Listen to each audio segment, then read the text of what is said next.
अध्यक्ष जी, देश की सरकार, ये राज्य की सरकार सड़क बनाती है। हम सड़क बनाते हैं, किसी तरह से राइट ऑफ वे लेते हैं, सड़क बनाते हैं और एक्सेस कंट्रोल के लिए बैरियर लगा देते हैं। क्या देखते हैं उसके किनारे? कोई शोरूम खोल रहा है, कोई रियल एस्टेट कंपनी वाला जमीन खरीद रहा है, कोई वहां से रास्ता निकाल रहा है। देश की सरकार सड़क इसलिए नहीं बनाती है कि उसके बगल में दुकान मकान बना करके लोग अपना व्यवसाय करें।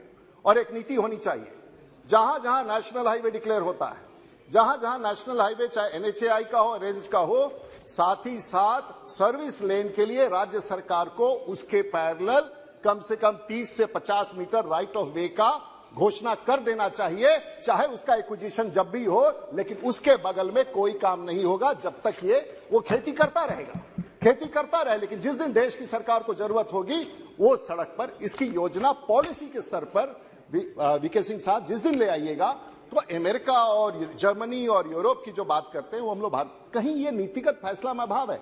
आपको खरीदने के लिए नहीं कर रहा, भारतमाला में सब पैसा दे रहे हैं, लेकिन राज्य भारतमाला की योजना वही स्वीकृत कीजिए जहां राज्य सरकार सहमति दे दे कि अगर मेरा राइट ऑफ वे 35 मीटर है, 40 मीटर है, तो 25 मीटर हमारे जिम्मे रहेगा। जब हमारे पास पैसा आएगा हम सर्विस लेन बना देंगे। कम से कम लाखों करोड़ रुपया जो खर्च हो रहा है उसका नुकसान तो नहीं हो। तो एक नीतिगत फैसला की जरूरत है। और राज्य सरकारें भी जो पीडब्ल्यूडी रोड बना रही है उसके बगल में भी नीतिगत फैसला होगा। सड़कें दुकान बनाने के लिए नहीं है, सड़कों पर यात्रा करना है और सुरक्षित रूप से यात्रा करना एक विषय है।